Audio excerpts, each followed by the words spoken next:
Marcus Hale stopped beside seat 1A the moment he saw a gray wool coat draped over the armrest covering the glowing seat number hologram that should have lit up for him. The man occupying the seat didn't even glance up.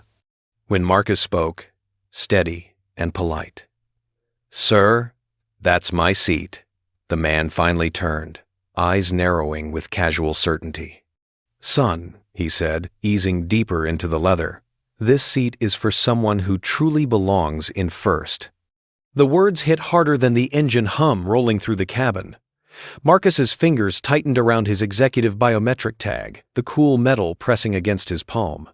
Overhead, the announcement chimed.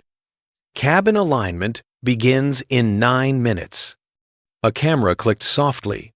Lena, the company photographer, framing what she thought was routine training footage. But Marcus felt the shift in the air, a private humiliation beginning to turn public.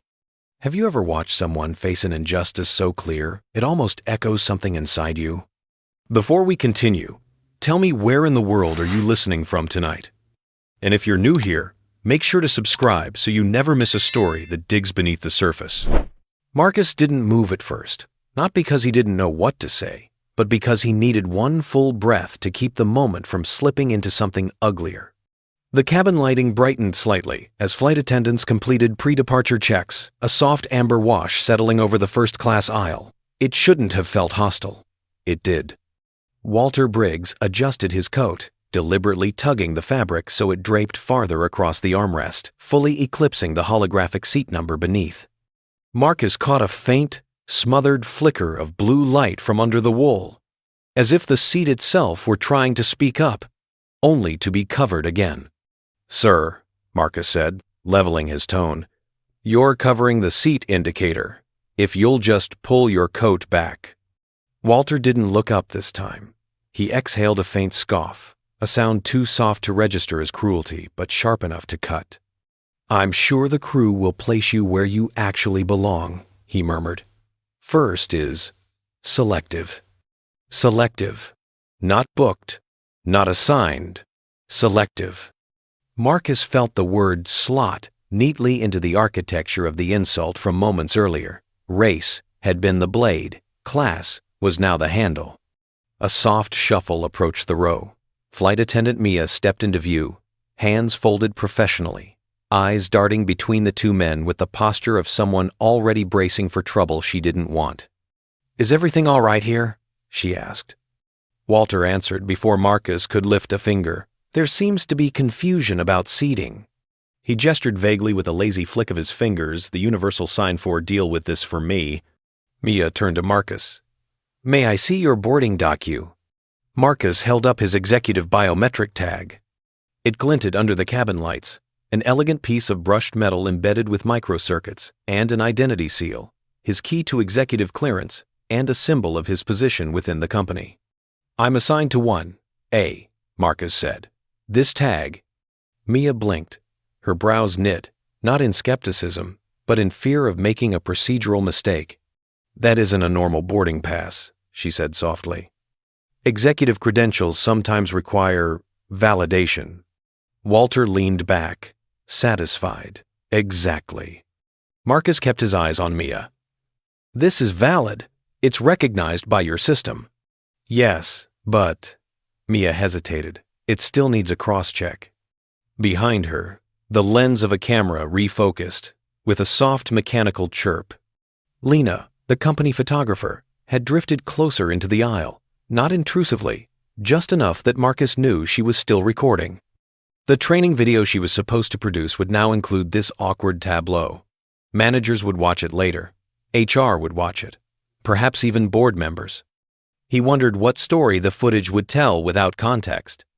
"Sir," Mia began again, "I just need to verify your—" "You know," Walter said, raising his voice half a notch, "not everyone is used to flying this section. It's understandable."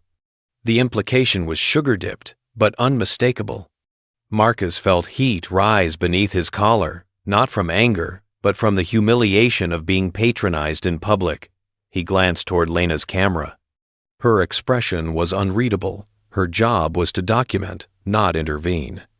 "Mr. Briggs," Marcus said, turning to Walter slowly, "if you'll just move your coat, The hologram will confirm the seat is mine.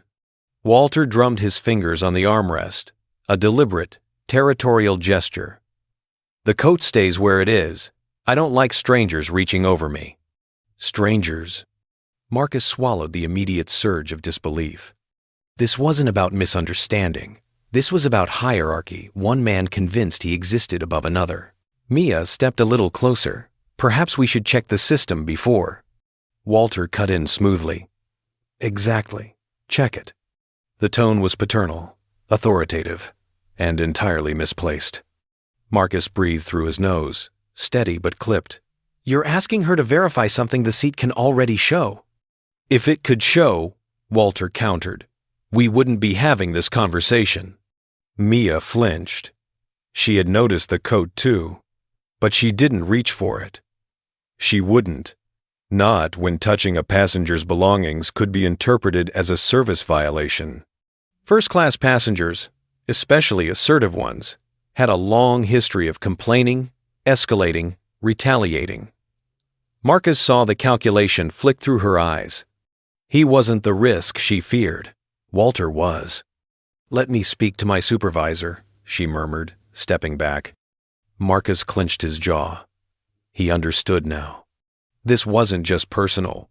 This was systemic hesitation, the anatomy of class bias expressed through procedural caution. A man in an expensive suit and self-assured tone wielded more influence than the literal credentials of the CEO. Lena adjusted her camera again, catching the faint glimmer under Walter's coat, a trapped hologram gasping for visibility. The seat could show the truth. If only anyone would let it. Marcus took another breath, the kind meant to hold back both anger and exhaustion. Ma'am, he said quietly to Mia's retreating figure, please, just uncover the hologram. She paused, but didn't turn. I'll get my supervisor. Walter smirked, and Marcus felt the weight of the cabin tilt subtly, a social gravity working against him. Somewhere behind them, a notification tone chimed from an onboard tablet. Lena's viewer count rising as the internal feed quietly spread. The air shifted before Marcus saw him. Boots polished, heavy, clicked down the aisle with the cadence of someone used to authority long before earning it. Cabin supervisor Henderson stepped into view, shoulders squared, jaw clenched in a way that suggested he'd already chosen whom to believe. Mia hovered behind him like someone relieved a higher rank had arrived to absorb responsibility. What seems to be the issue? Henderson asked, though the question wasn't neutral. His eyes swept the row and settled first on Walter. Walter didn't waste the invitation. There's confusion about seat assignments. This gentleman seems to think 1A is his. This gentleman, every syllable dipped in the condescension of a man who believed he fit naturally into first class and that Marcus did not. Marcus kept his voice level. I am assigned to 1A. My credentials. Walter lifted a hand, interrupting with a soft laugh that wasn't laughter at all. Young men get mixed up sometimes. Happens when they aren't used to flying at this level. A few passengers in nearby seats shifted, pretending not to listen, but their stillness betrayed them. Microaggressions carried strangely far in a quiet cabin. Marcus inhaled once, letting the breath settle the tremor rising beneath his sternum. Henderson folded his hands behind him. Sir, he said to Marcus. Not Walter. May I see your boarding pass? Marcus held up the executive biometric tag.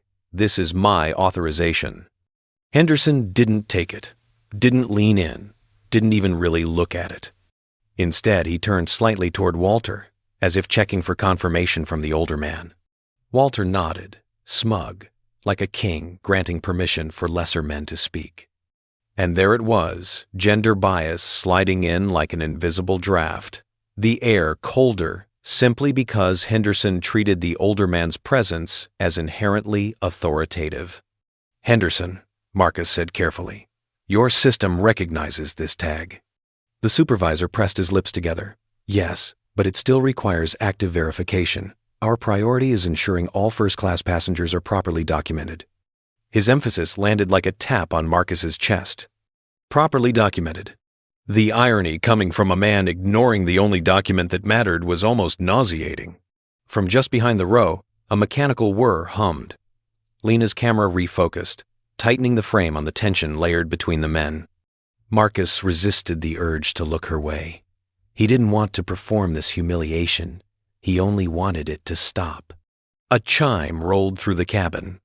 7 minutes to pilot cabin alignment. The countdown condensed the atmosphere until every second felt like a held breath. Walter used the moment to stretch his legs arrogantly, nudging the edge of Marcus's briefcase with the tip of his shoe. "You should step aside," he said. "Let them sort it out. Crowding doesn't help." Crowding. Marcus was standing fully within the boundary of his own assigned row, yet somehow he was crowding. Henderson nodded, misreading the dynamic entirely. "Sir, please step back so we can proceed." Marcus straightened. "I'm not obstructing anything. I'm asking for the coat to be moved so the hologram can show." Walter leaned forward, eyes narrowing with an older man's brand of patronizing certainty. "Son, you're escalating this." The word hit deeper than the other son, its tone fashioned like a leash, a reminder of who he believed had the right to command and who had the duty to yield. Marcus's jaw tightened, but his voice stayed even. "I'm asking for a basic verification." Henderson lifted a palm. "We'll handle the verification. For now, please step to the side." The passengers nearby watched with a mixture of discomfort and cowardly relief that the conflict was not theirs. This, Marcus realized, was the heart of institutional bias. Not hatred, not malice. Just a silent, compliant tilt toward the person who looked like authority. Behind Henderson, Mia's expression flickered. She wanted to say something, to correct something, but procedure shackled her harder than any overt prejudice. Lena shifted again, her camera lens catching a sliver of blue light trapped beneath Walter's coat. The hologram was struggling to breathe under the wool, flickering like a pulse in trouble. Then Lena's tablet pinged. Quietly, insistently. In her peripheral vision, a number climbed. Her internal training feed meant only for a handful of staff was no longer private. 5,117 viewers. 5,493. 5,880. Her eyes widened, but she kept filming. She had no authority to stop what was already happening. Marcus finally stepped back, not because Henderson commanded it, but because fighting in place seemed suddenly too small for the enormity of what the cameras were capturing. Walter settled deeper into the leather seat, victorious. There, much better. Let the crew do their job. Marcus looked at the coat, at the buried hologram, at the tag in his hand. Every tool designed to grant him recognition sat powerless in a room full of people who refused to see it. His restraint, his refusal to lash out, was the only thing left under his control. "You're making a mistake," he said quietly. Walter smirked. "If I am, it'll be corrected, but we both know it won't be." Marcus felt the words like a final shove. The aisle felt narrower after Henderson's intervention, as if the cabin itself had taken a side and closed ranks. Marcus remained where he'd stepped back, one hand wrapped around the strap of his briefcase, the other still holding the biometric tag he hadn't been allowed to use. For a moment, no one spoke. That silence, thick, watchful, laced with judgment not openly expressed, was sharper than any insult. It was the kind of quiet that said, "Let's not make this a scene." A quiet that always protected the person who caused the harm. Marcus inhaled slowly, grounding himself in the steady rhythm of the aircraft's environmental system. The faint pressurization hum vibrated against the metal armrests, a soft, constant whisper, one he had learned to listen to years ago when his role demanded he audit aircraft cabins from the inside out. He wasn't here as part of an inspection today, but the instinct to observe everything, every fault line in human behavior was unshakable. Mia returned first. Her hands were clasped tightly in front of her, knuckles pale under cabin lights. She looked as though she'd either forgotten to breathe or remembered too much. "Mr. Hale," she said softly, using his name for the first time since the confrontation began. "Supervisor Henderson is checking with the system." The small shift addressing him properly wasn't lost on Marcus. It wasn't enough to change anything, but it was a crack in the wall of procedural obedience. "Thank you," he said gently. She blinked, as though the softness surprised her. "I didn't realize you were traveling with executive credentials." "I shouldn't need to explain myself for the system to work," Marcus replied, not accusatory, just honest. Mia nodded, but her gaze drifted past him, toward Walter, who lounged comfortably in the seat as though this entire exchange were ambient entertainment. Lena adjusted her camera again. She wasn't filming constantly now. She was choosing moments, capturing angles with instinctive care. But she kept her equipment raised, lens pointed loosely in the direction of Marcus and Walter. The internal feed number on her tablet had ticked upward again, almost doubling in the last minute. Still, Lena's expression wasn't voyeuristic. It was concerned, quietly, professionally concerned.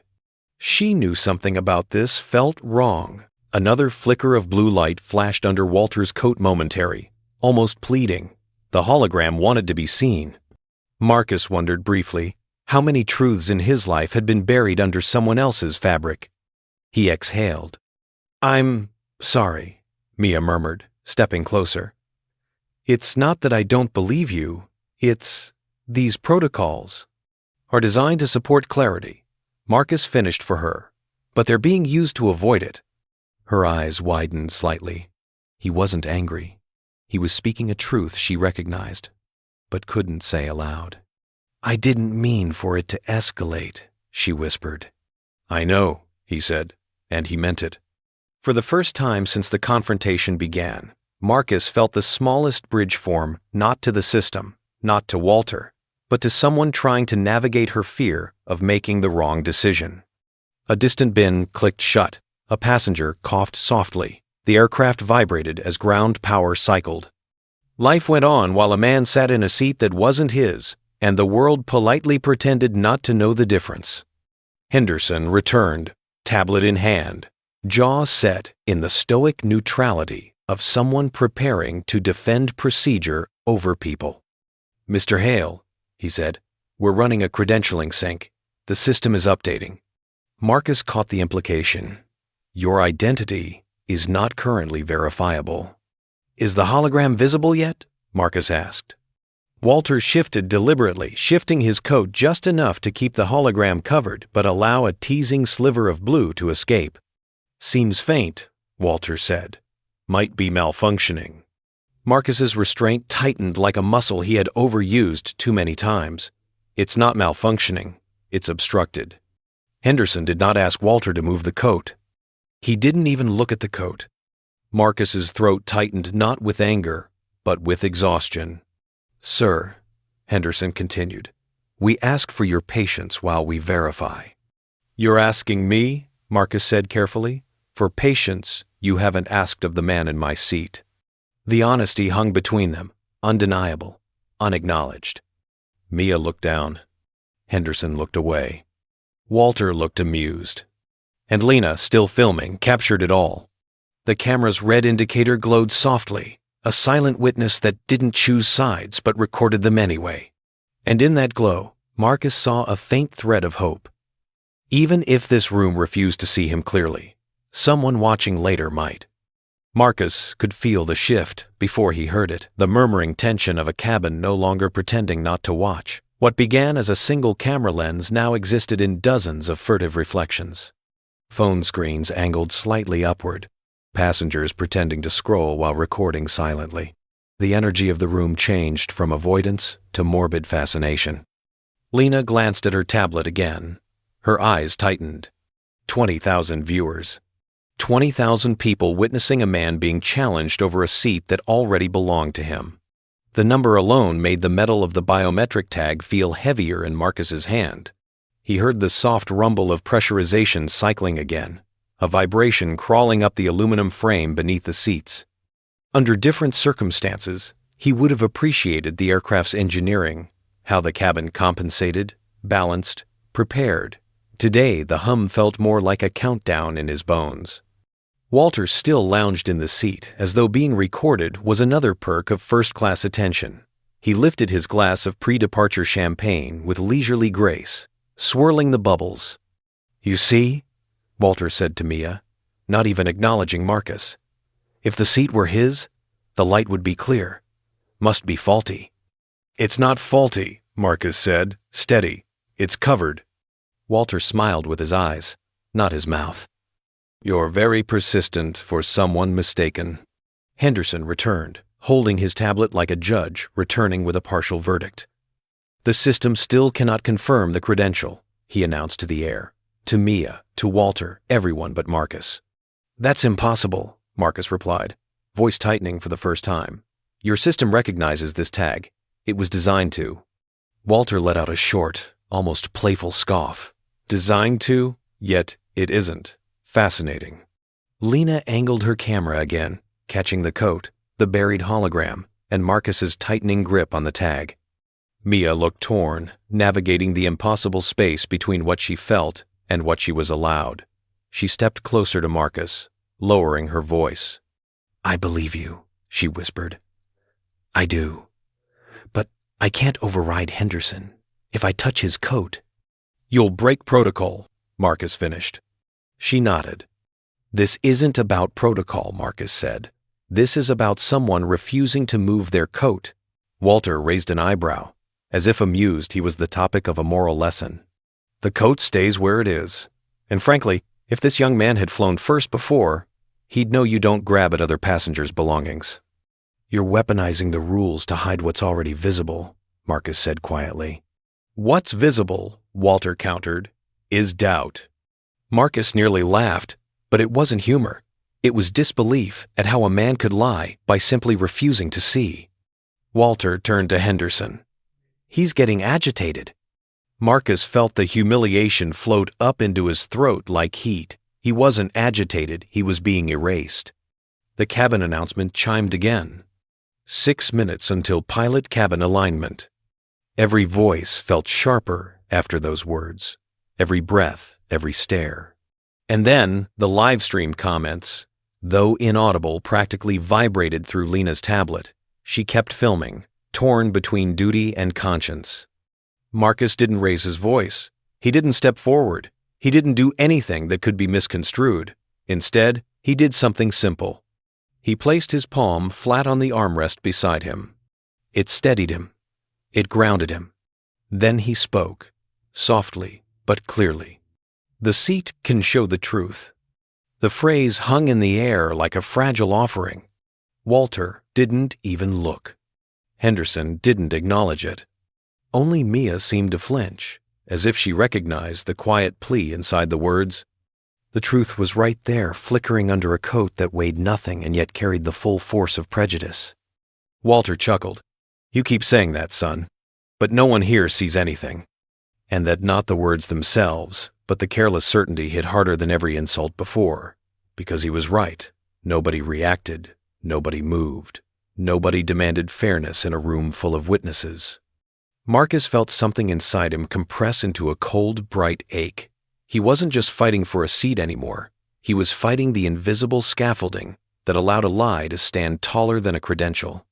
A soft ping came from Lena's tablet. 30,000 viewers now? 40. The climb was accelerating. And yet, inside the cabin, still nothing. Still silence. Marcus closed his eyes for a breath, reopening them with a clarity that surprised him. He wasn't angry. He was tired. Tired of the calculus of being measured through doubt instead of truth. He spoke again, quieter now. "Please, just uncover the hologram." Walter didn't even bother answering this time. He simply adjusted his coat again, casually, like brushing off lint. And the blue light beneath it dimmed to a trapped pulse. The cabin announcement landed like a verdict. 4 minutes remaining before pilot cabin alignment. All passengers must be in their correct, verified seats. The single word verified seemed to echo off the bulkheads. Marcus felt its thinly veiled accusation settle over him like a film of cold air. Henderson straightened, shoulders rising with procedural authority. "Mr. Hale," he said, tapping his tablet as if the screen itself had declared judgment. "The system still isn't showing a verification for your credential." Marcus's instinctive response, because your system is outdated and sinking through a legacy build, stayed trapped behind his teeth. Explaining the infrastructure of his own airline to a supervisor who refused to see him was a humiliation he shouldn't have to endure. "Let me see," Marcus said, keeping his voice level. Henderson angled the tablet away, not aggressively, but with the reflex of someone protecting a bureaucratic shield. "We can't share internal device data with passengers." Marcus's jaw flexed.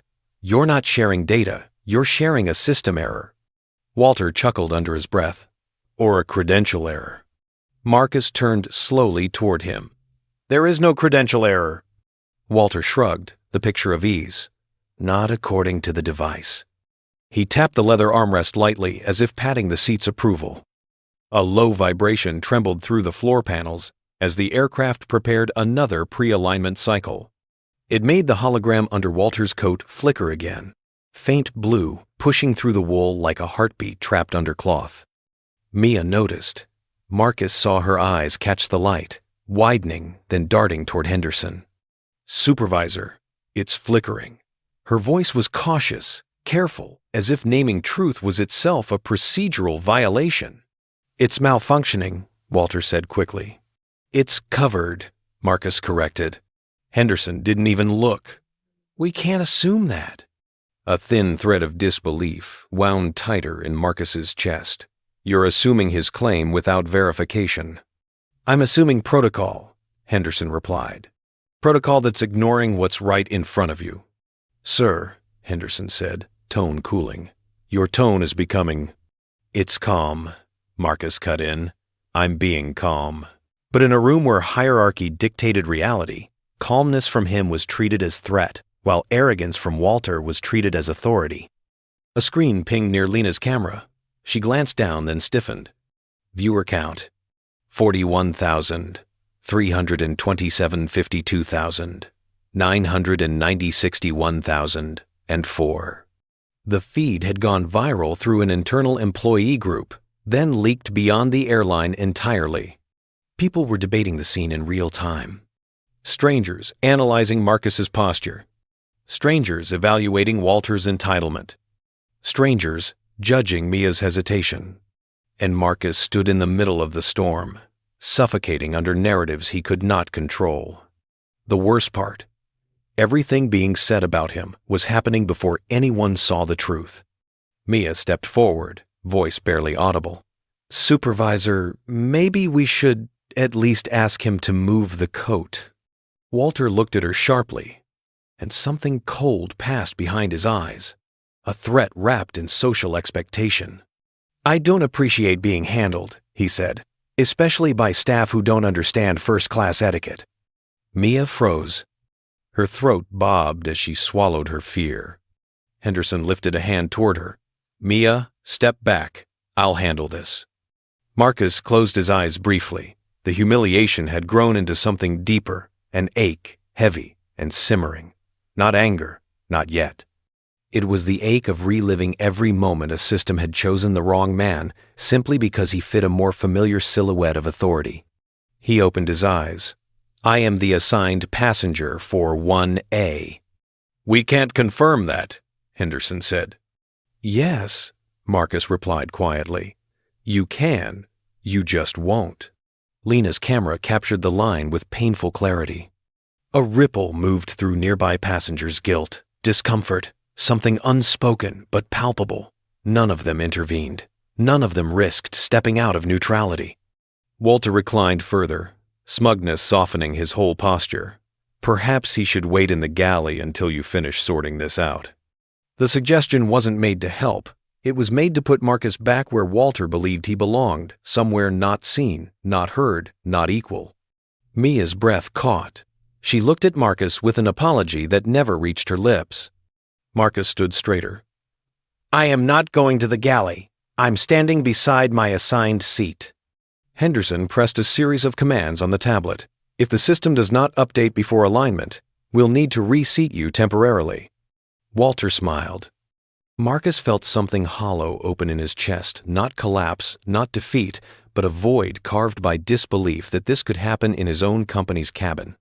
He forced his gaze to the code again. "Move the coat," he said softly. "Just the coat." Walter didn't move. The hologram flickered helplessly beneath the wool. The truth was literally one gesture away, yet no one in authority dared touch it. The internal viewer count ticked upward again. 66,000, 71,000. The world was watching a lie win. The next announcement landed with surgical precision. Final 2 minutes before cabin lock-in. Crew, report any anomalies immediately. The word anomalies sent an electric ripple through the air. It made every passenger start paying attention not to the procedure, but to the conflict they had politely ignored until now. 2 minutes. After that, whatever seat a person occupied became, by procedure, the seat the system recognized until after takeoff. Marcus felt the meaning press into him like a weight. If they locked in now, the system's failure would become the official truth. Lena's tablet buzzed sharply. 80,000 viewers. And climbing fast. The world was no longer watching out of curiosity, it was watching for accountability. She didn't stop recording. Henderson exhaled, frustrated, turning toward the front galley. "I need clearance," he muttered, as if the entire situation were an inconvenience instead of an injustice. Walter's expression softened into something almost triumphant. "They'll sort it out," he murmured to no one in particular, swirling the last of his champagne. "I've flown enough to know how these things go." Marcus caught the implication. Men like me win these disputes. The thought pressed deeper than anger, it pressed into memory, into a lifetime of being doubted before being known. He held the biometric tag tighter. Mia stepped forward before she could talk herself out of it. Her voice was quiet, but urgent. "Supervisor, we can't lock in like this." Henderson didn't turn. "We're following procedure." "Procedure doesn't override common sense," she pressed. "Or fairness." Walter's head snapped toward her. "Are you suggesting I'm not being fair?" Mia's breath faltered. "I'm suggesting the seat isn't verified because your coat is covering—" Henderson cut her off sharply. "Mia!" The single word carried reprimand, warning, and fear. Marcus felt a tight tug in his chest, not for himself, but for her. She was trying, she was terrified, and she was being silenced by the very structure meant to guide her. The hologram flickered again, brighter this time, a blue pulse fighting through the shadow of wool. A few passengers gasped softly. For the first time, the room reacted. Walter frowned and shifted, pressing his elbow down to hide the light. "This is ridiculous." Marcus stepped closer, careful with every movement. "Move the coat." "No," Walter replied. "You've made enough trouble." "It's not trouble to ask for the truth," Marcus said. Walter sniffed. "Truth is what the system confirms." Henderson turned back, tablet in hand. "Mr. Briggs is correct on that point." Marcus's voice lowered, quiet with exhaustion rather than fury. "Your system is confirming nothing because something physical is blocking it." "We can't verify that."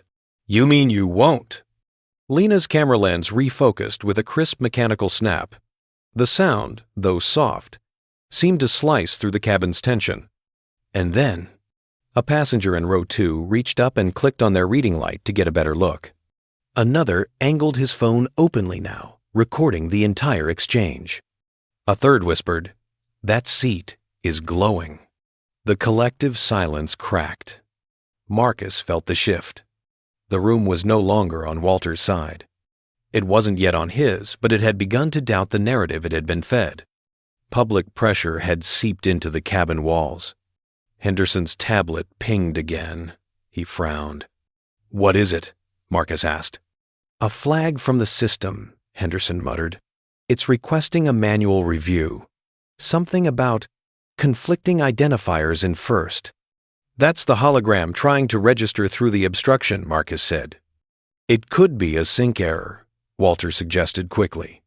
"Or a user error," Marcus countered. "On your part." Walter stiffened. "Watch your tone." The irony of the warning nearly made Marcus laugh. Tone was only policed when it came from people not granted the same social latitude. The intercom chimed again. Cabin crew. Final anomaly reports must be submitted now. Henderson rubbed his forehead. We need a temporary resolution. Mia opened her mouth, then hesitated. Fear flickered in her eyes, fear of repercussions, fear of insubordination, fear of ruining her career on a flight she hadn't asked to be on. But then she looked at Marcus, really looked at him, and something inside her aligned. Supervisor, she said, voice steadier. The anomaly is the seat, not the passenger, not Mr. Hale. Walter scoffed. Ridiculous. And, Mia continued, louder now, if we lock in the cabin with a misseated first-class passenger, the takeoff report is incorrect. That's an operations violation. Henderson froze. She had used the only language the system respected. Risk. The word changed everything. Lena captured the moment Mia's courage, Henderson's hesitation, Marcus's breath held in suspended disbelief. Public pressure had forced the system to see what it refused before.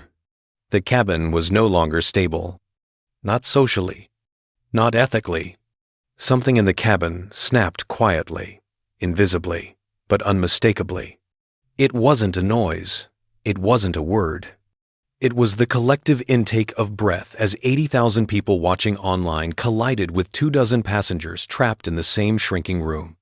Henderson looked from Mia to the tablet, then to Walter, like a man triangulating blame rather than truth.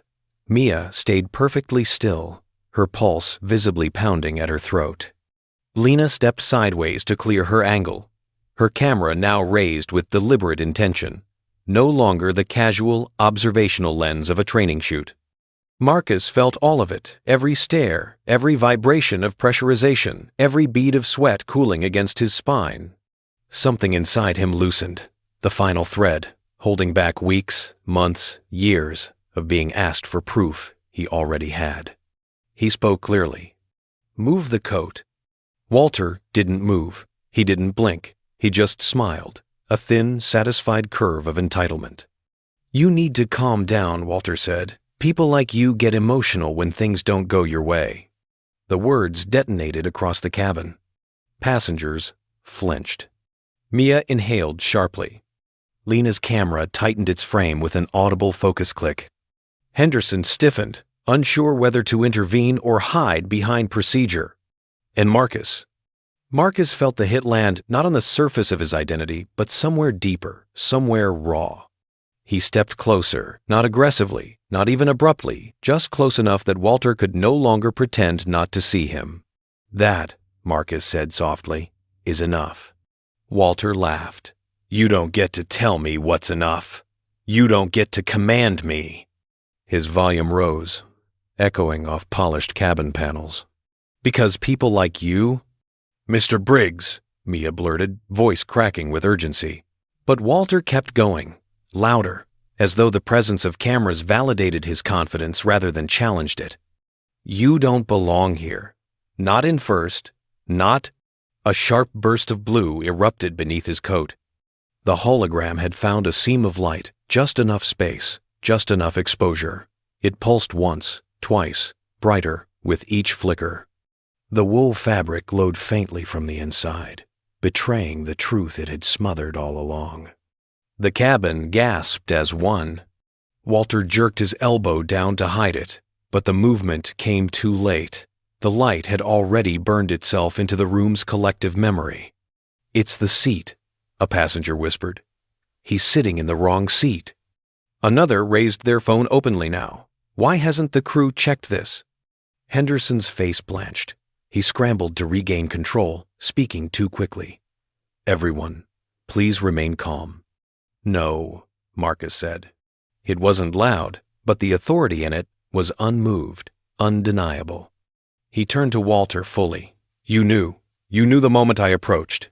Walter's mask flickered just for an instant, a momentary lapse, a glimmer of something that wasn't certainty but fear, but it vanished beneath the practiced arrogance of a man who had always been believed. You're imagining things, Walter snapped. The system hasn't verified you. The system can't verify anything while you're hiding the truth.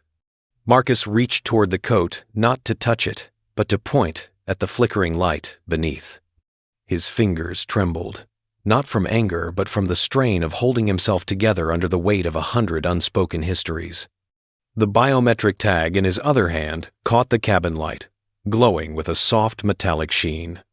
Lena's camera captured both beams, the buried blue of the hologram and the unwavering silver of the tag. Two truths, one suppressed, one ignored. The feed exploded online. Comments cascaded across Lena's tablet. He's the CEO. This is discrimination. Why isn't the crew siding with him? Move the damn coat. The cabin, too, reached its threshold. A woman in row 3 said quietly, "Sir, please, just move your coat." Walter's nostrils flared. "I don't have to do anything for him." Marcus exhaled, and something inside him fractured, silently, invisibly leaving him raw but no longer willing to fold into the shape the room demanded. He took one half-step forward, not to intimidate, not to threaten, but to exist, fully, visibly, unashamedly, in the space that was his. Move the coat.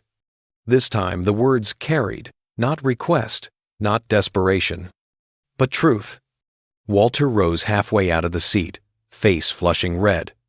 "You don't get to talk to me like—" Henderson reached out instinctively. "Mr. Briggs, please." But Walter shoved his hand away. "Don't tell me what to." The coat slipped. Just slightly. Barely an inch. Yet that inch was enough. The full hologram ignited beneath it. Bright, unwavering, declaring 1A with indisputable authority. A flare of blue burst into the air like a thrown spotlight. The truth, finally visible. The cabin froze. Even Walter. Even Marcus. Even the cameras. For a long second, the cabin held its breath. The hologram glowed beneath Walter's coat, fully, defiantly, brilliantly blue. Not flickering. Not faint. Just true. Lena's camera captured it in crystalline focus. Phones lit up across the aisle. The live stream count surged past 100,000, a tidal wave of unseen eyes, all watching the same revelation unfold. Marcus didn't move. He couldn't. Something inside him gave way, not violently, not outwardly, but with the quiet collapse of a man who had held himself together one humiliation too long. The strength that had kept his posture straight, his jaw steady, his tone controlled, loosened. His chest rose in a trembling inhale he didn't want anyone to witness. He wasn't breaking. He was absorbing. And absorption was sometimes more painful than impact. Walter stared down at the bright 1A, as if the evidence had betrayed him personally. His face drained of color. His mouth opened, then closed again, struggling for a narrative that no longer existed. Henderson froze, tablet in hand, eyes wide. A system notification flashed across the display. Executive Credential Conflict Manual review triggered. Automated audit required before lock-in. A second alert followed, louder, intrusive. First-class identity discrepancy, flag red. The cabin lights flickered. The aircraft paused its alignment sequence. And suddenly, the system that had ignored Marcus now demanded the truth. Henderson swallowed hard. This wasn't here before. "It was," Marcus said, voice quiet, hollow. "You just weren't looking." Walter stood abruptly, the coat slipping from his arm. He grabbed the seat back to steady himself, breathing too fast. This can't be right," Walter rasped. Marcus looked at him fully now, not with defiance, but with a fragile, exhausted clarity. "Why can't it be right?" Walter's throat bobbed. His eyes darted to the tag in Marcus's hand. The moment he saw it fully illuminated, something in him broke open, not pride, not entitlement, but something older, deeper, bruised. "My son," Walter whispered. The words were so soft they nearly dissolved into the cabin's hum. Marcus stiffened. He hadn't expected this. None of them had. Walter's fingers trembled as he reached hesitantly toward the biometric tag. My son helped design these authorization nodes before the accident. His voice cracked. He died in that system's failure last year. Marcus felt the air punch from his lungs. He hadn't known the name, hadn't known the face. But he knew the story, knew the technical brief, the safety review, the impact report. He had signed the condolence letter. He had walked the warehouse where the memorial plaque was installed. I didn't know you were his father, Marcus said, barely audible. Walter's eyes shone not with anger now, but grief that had never been softened, only sharpened by time and guilt. He believed in these designs, Walter murmured. He believed in the people who would use them. And when I saw you holding that tag, I thought you were mocking the system that failed him. Marcus's heart twisted.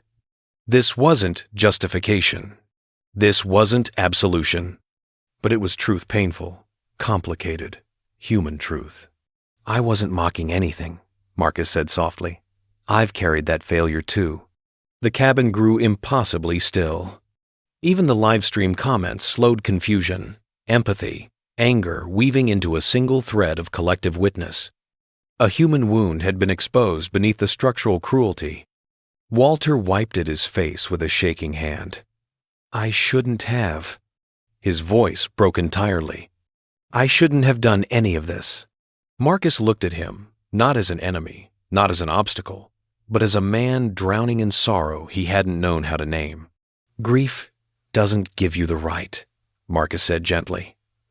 But it explains the weight you've been carrying. Henderson's tablet pinged again, an intrusive reminder of the world beyond their moment. Audit-initiated boarding protocol halted.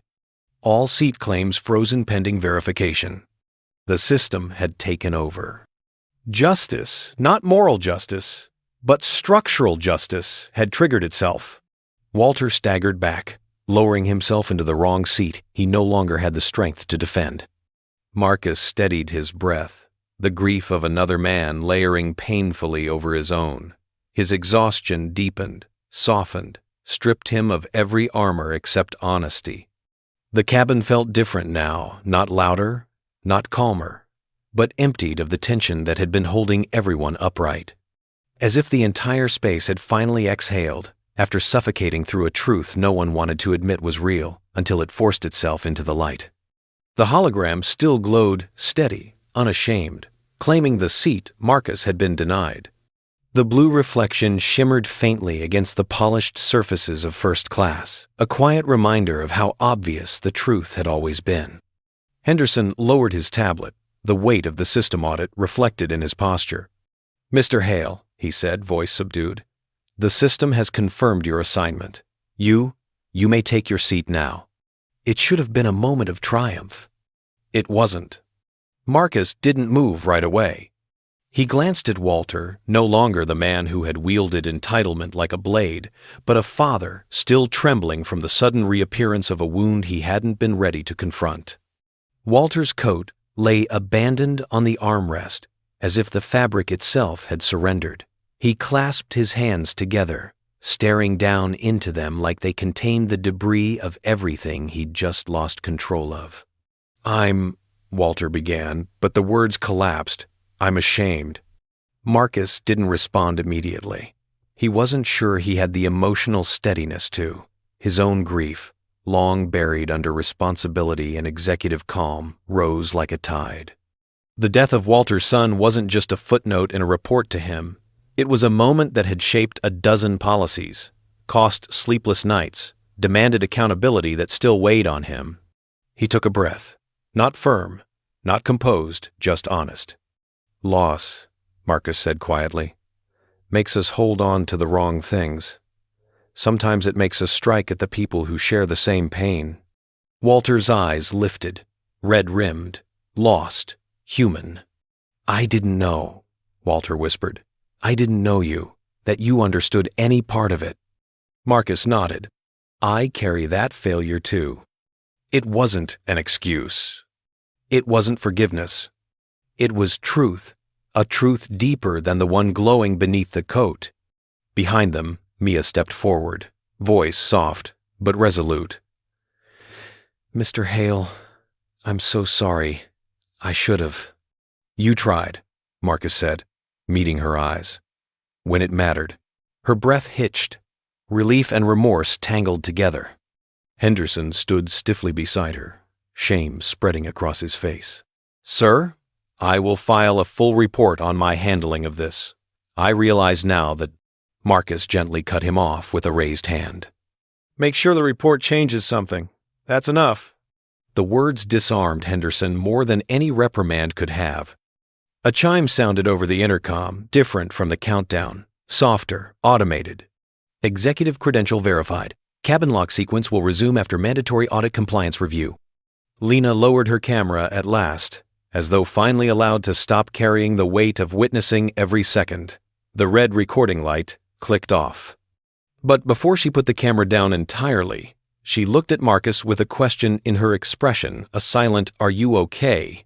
that she knew she couldn't ask out loud. He answered with the smallest nod. Not, "I'm fine." Just, "I'm here."